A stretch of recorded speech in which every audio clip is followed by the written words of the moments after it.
Чувствали ли сте някога душата си уморена, въпреки че тялото ви продължава да работи? Днес ще откриете нещо, пазено от древни цивилизации като свещена тайна. Постът не само обновява тялото, той също така събужда спяща сила в духа ви. Ако останете до края, ще научите техника на предците, която активира вътрешната регенерация.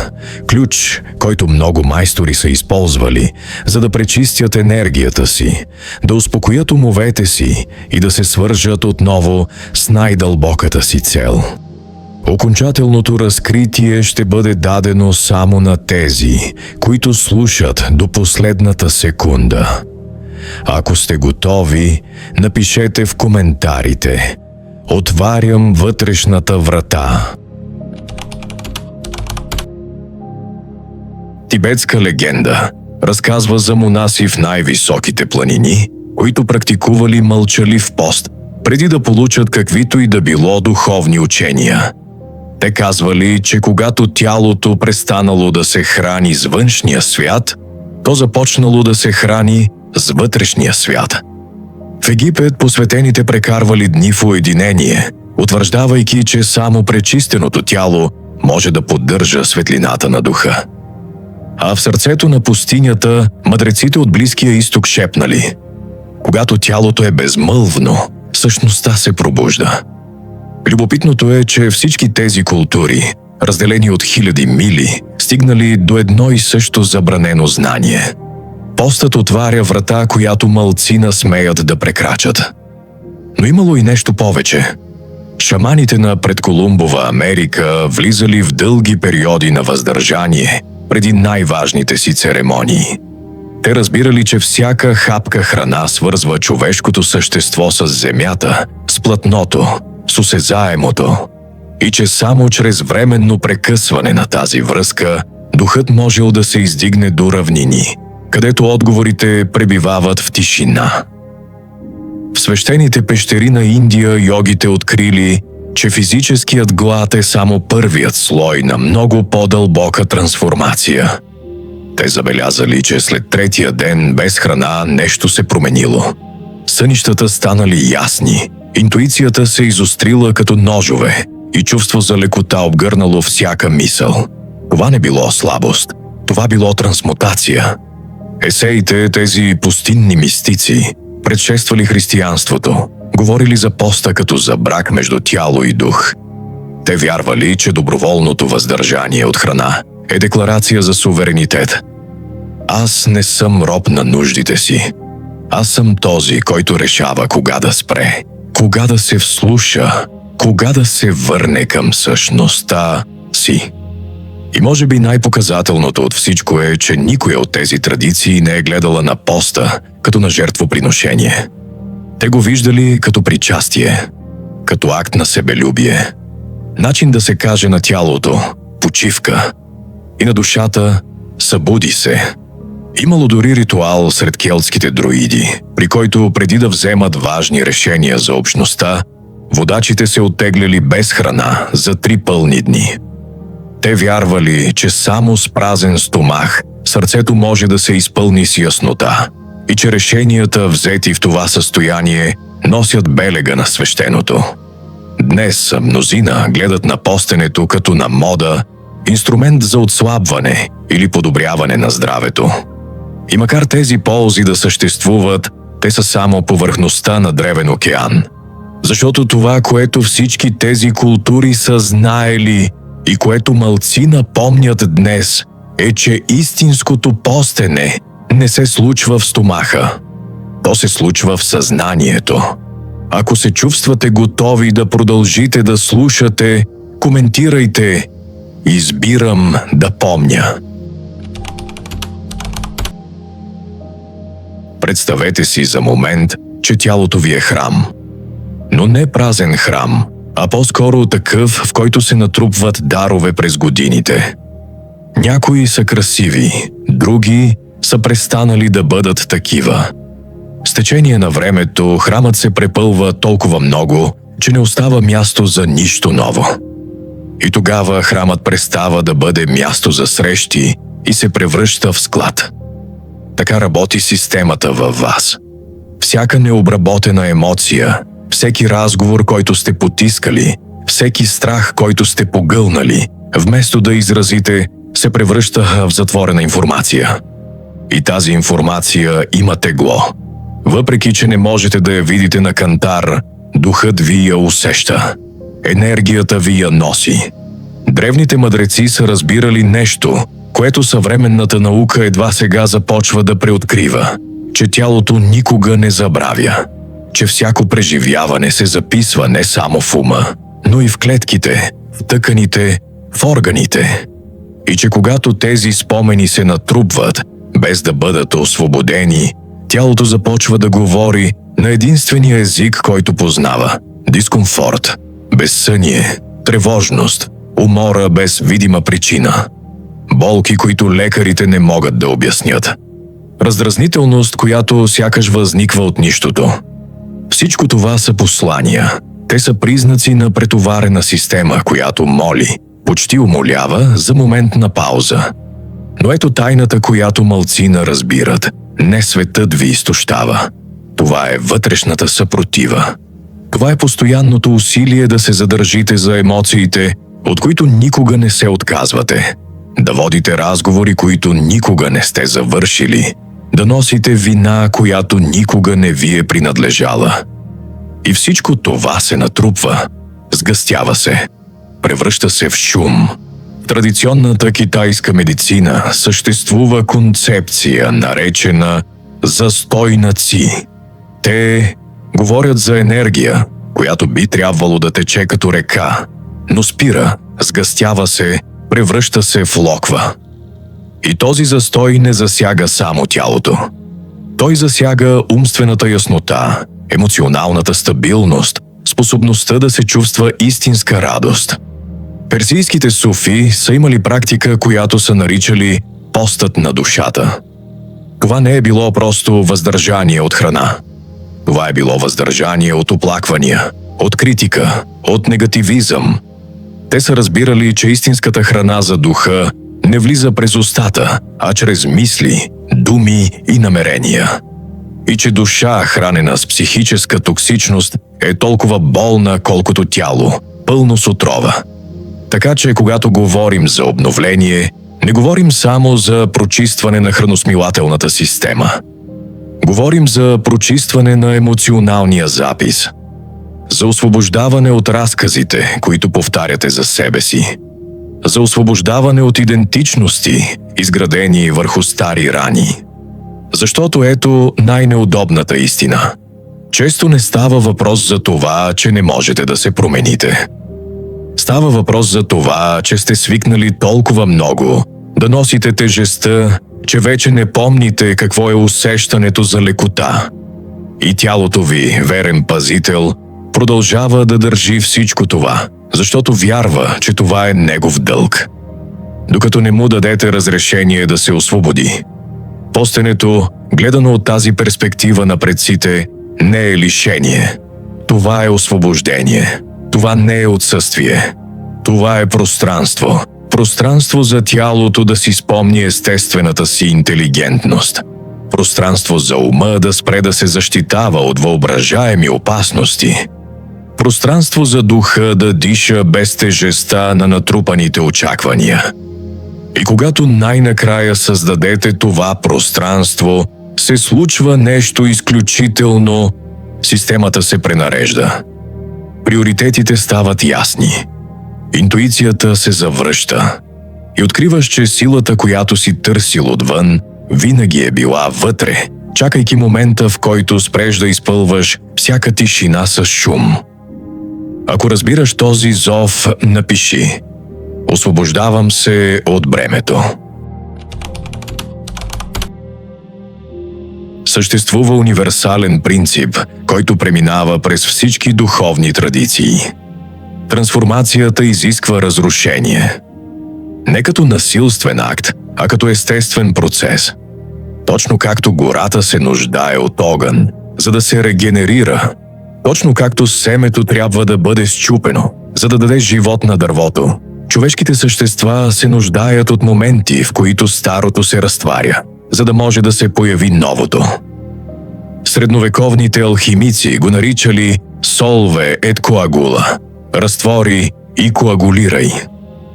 Първо, разчисти това, което вече не ти служи, след това реорганизирай това, което остава. И постенето в най-дълбокия си израз е точно това – алхимичен процес, при който тялото се превръща в собствена лаборатория за трансформация.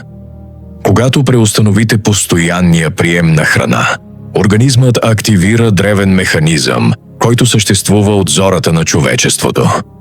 Той навлиза в това, което съвременните учени наричат автофагия, но което мистиците от древността са описвали като вътрешния огън, който поглъща сенките.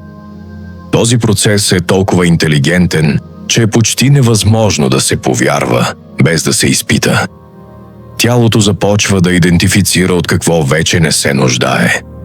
Увредени клетки, неправилно сгънати протеини, възпалени тъкани, натрупани токсини. И ги рециклира. Трансформира ги. То ги преобразува в чиста енергия. Сякаш във вас живее мъдър човек, който в точния момент казва: «Време е да почистим къщата». Но това не е просто биология. Духовните учители през вековете са знаели, че когато физическото тяло се регенерира, нещо паралелно се случва и на фините планове. Затворените емоции започват да се раздвижват. Твърдите мисловни модели омекотяват, ограничаващите вярвания губят хипнотичната си сила. В софийските традиции се е говорило за полиране на огледалото на сърцето. Казвали са, че човешката душа е като огледало, което с течение на времето се покрива с прах. Прах от привързаности, негодувания и илюзии. И че само чрез практики за пречистване, като осъзнатото гладуване, това огледало може отново да отразява ясно божествената светлина. Коренните американци са практикували търсения на видения, прекарвайки дни без храна и напитки, в пълно уединение с природата. Това не е било наказание, това е била покана.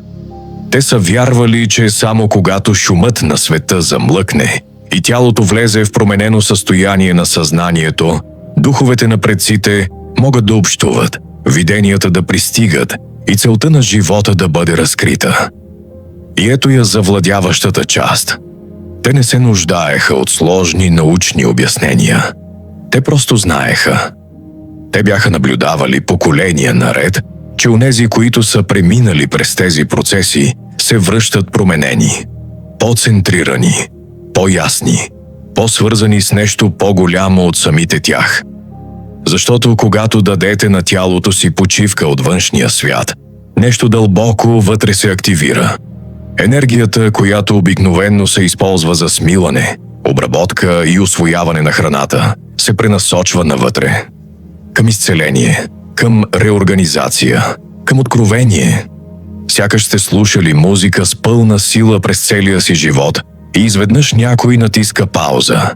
И в тази тишина чувате собствения си пулс за първи път. Чувате гласа на интуицията си. Чувате шепота на душата си, която ви казва това, което винаги е знаела, но шумът ви е пречил да чуете. Средновековните бенедиктински монаси практикували това, което наричали пост на духа. Те се въздържали не само от храна, но и от ненужни думи, разпръснати мисли и празни забавления. Те се стремели да създадат плодородна празнота, където свещеното да може да обитава. И открили, че тази празнота не е студена или плашеща. Тя е топла, тя е приветлива. Това беше пространството, където Бог можеше да говори без конкуренция. Така че когато говорим за вътрешния огън, не използваме романтична метафора. Описваме реален процес. Процес, при който всичко несъществено изгаря, а това, което остава, е чисто. Това е вашата истина. Това е вашата същност. Това е онази част от вас, която никога не е била наранявана, никога не е била съмнявана, никога не е забравила кой сте наистина. И най-красивото от всичко е, че този огън не ви унищожава. Той ви разкрива. Той ви връща към самите вас. Той ви напомня, че под всички слоеве обусловеност, всички социални маски, всички роли, които сте играли, съществува сияйно, цялостно, завършено същество, което никога не е напускало. То просто е чакало вие да създадете пространството, за да се появи. Ако получите тази истина, коментирайте. Събуждам пламъка. Достигнали сте момента, в който знанието се превръща в житейски опит. Това, което ще научите, е ритуал, практикуван от поколения насам, от посветени в школите на мистериите. Дзен майсторите знаят това. Този ритуал не работи по задължение, а по намерение. Не е важно какво правите, а къде го правите. Магията не се крие в сложността, а в цялостността, с която се отдавате. Намерете място, свободно от прекъсвания, където дишането ви е по-важно от всяко известие. А сега практиката. Тишината на зората. Всички мистични традиции почитат зората като момента, в който тъмнината и светлината се срещат, където несъзнаваното и съзнателното се докосват. След като се събудите, преди да проверите телефона си, затворете очи. Останете в това пространство между съня и будността. Дишайте дълбоко. Позволете на дишането си да намери своя естествен ритъм, като морските вълни. Почувствайте как тялото ви си почива. Забележете теглото му, температурата му. Не е нужно да правите нищо, просто го признайте, благодарете му, че ви е поддържало още една нощ. Сега си представете малък пламък в гърдите си, пламъкът на вашето осъзнаване. С всяко съзнателно вдишване, този пламък става все по-ярък. Китайските даоисти наричали това подхранване на вътрешния огън. Те знаели, че тялото се храни с внимание, с присъствие.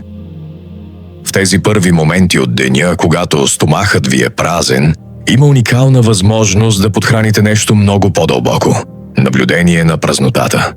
През часовете без храна ще правите нещо различно – нищо, но активно – нищо. Осъзнато, мощно. Седнете. Може да са 5 минути, може да са 20. Важното е качеството на вашето присъствие. Затворете очи и наблюдавайте. Наблюдавайте как умът ви генерира мисли. За храната, за деня, за разговорите. Не ги съдете, просто ги гледайте как минават. Будистките учители казват, вие не сте облаците, вие сте небето. Мислите идват и си отиват, но небето остава. Всеки път, когато се захванете с мисъл, върнете се към дъха си. Към тишината, потомствения шум. Йогите наричат това дхарана. Когато задържите вниманието си без да го оставяте да се лута, пространството между мислите се разширява.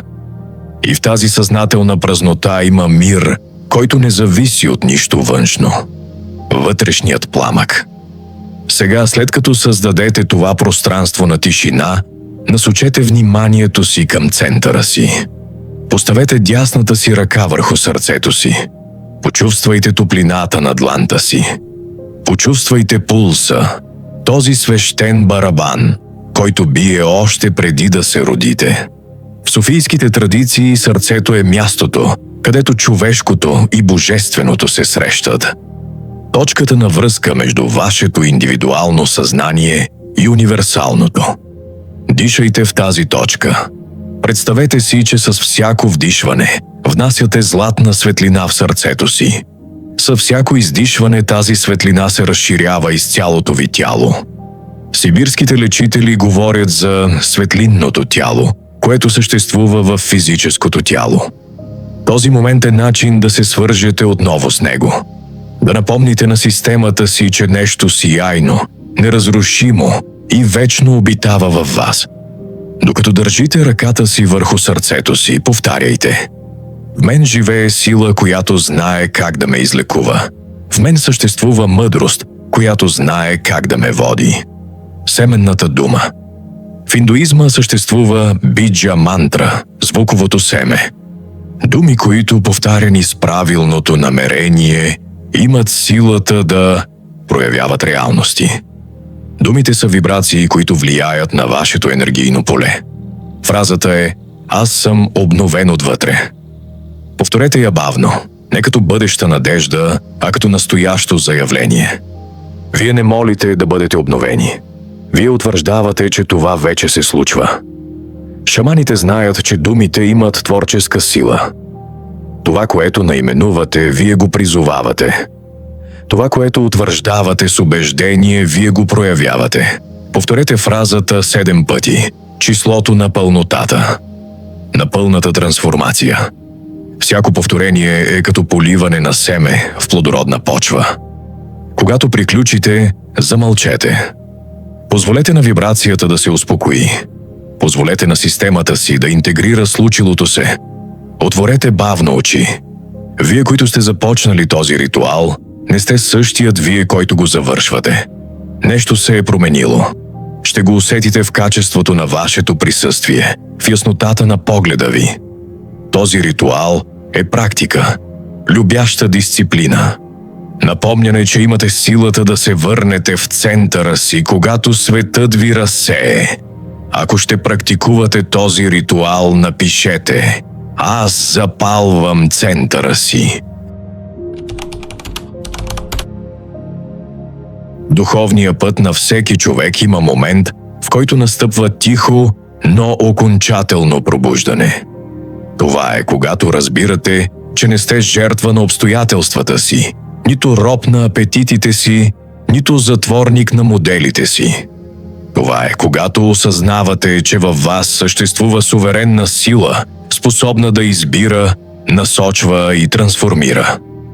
А съзнателното гладуване, практикувано с благоговение и баланс, е един от най-мощните актове на личен суверенитет, които можете да извършите. Защото, когато решите доброволно да спрете задоволяването на основен импулс като глада, вие заявявате нещо радикално. Аз решавам. Духът ми управлява.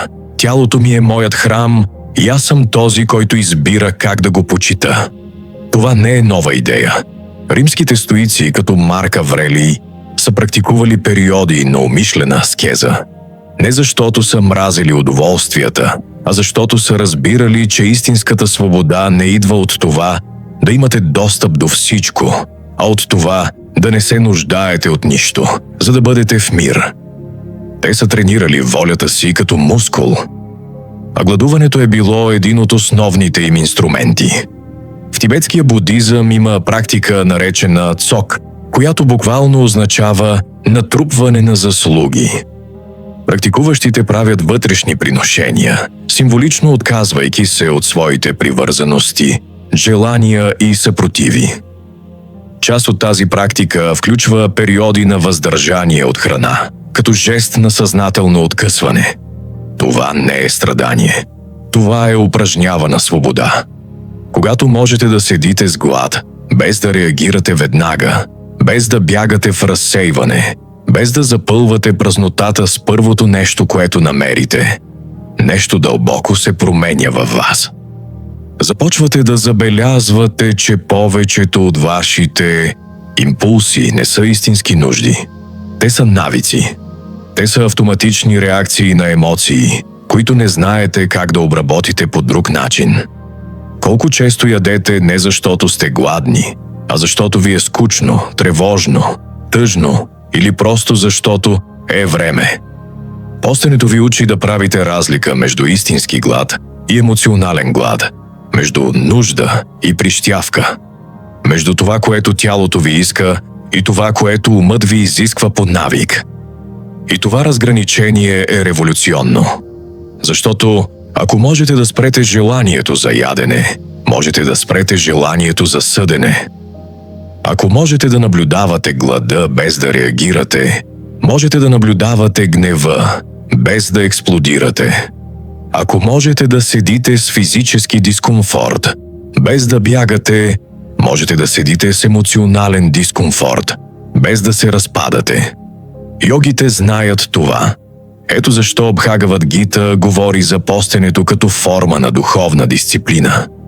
Не като потискане, а като усъвършенстване. Като процес, чрез който необработен диамант се полира, докато разкрие естествения си блясък. Но има нещо още по-дълбоко. Когато практикувате постенето с правилното намерение, вие не просто получавате контрол над импулсите си. Вие получавате яснота относно приоритетите си.